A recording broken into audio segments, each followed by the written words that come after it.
I'm George from Middletown, Pennsylvania.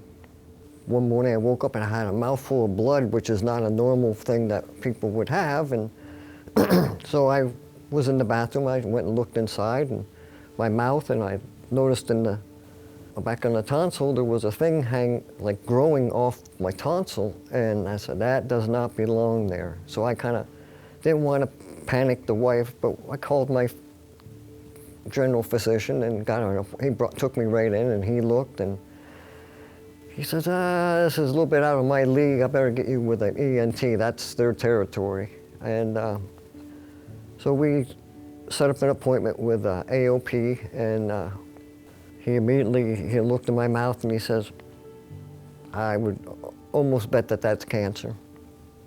He said, so how about we do a biopsy? I said, well, when do you want to do it? He says, how about right now? Which is like, you got hit in the face with the concrete block that said cancer, and you kind of go into a stupor and you say, go ahead. And it wasn't fun, but got the biopsy in, went and got a CAT scan, got the biopsy back, and found out it was HPV positive, HPV 16 positive. And then it was into the PET scans, and then we set in with swallow studies and the surgeries, and he said, you're very fortunate. He says, I think I could do this surgery with robotics. And as they went on with the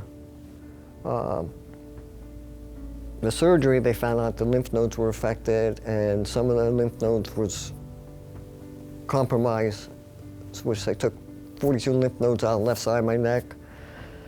And it threw me into radiation and the chemo treatments. So I had 33 radiations. The more you went into this journey, the worse it got. They take you to practically to zero, where you run out, you think you're gonna die. And everybody thinks, well, when you stop treatment, it's over. For about the next month, you still keep going downhill because the stuff is still reacting to all the chemicals and the radiation in your body. And I wouldn't let my family, I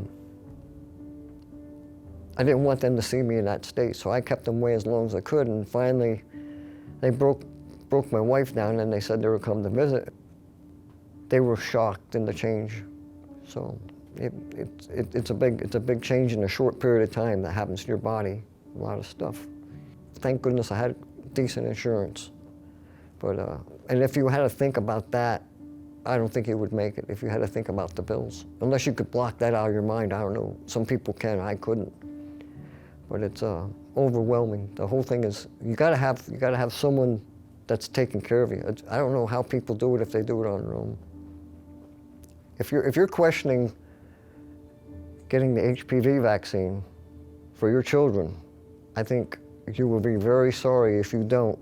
And if 20, 30, 40 years down the road and you're still living and your child comes down with HPV cancer, you're going to be very upset with yourself, because it is a very brutal disease.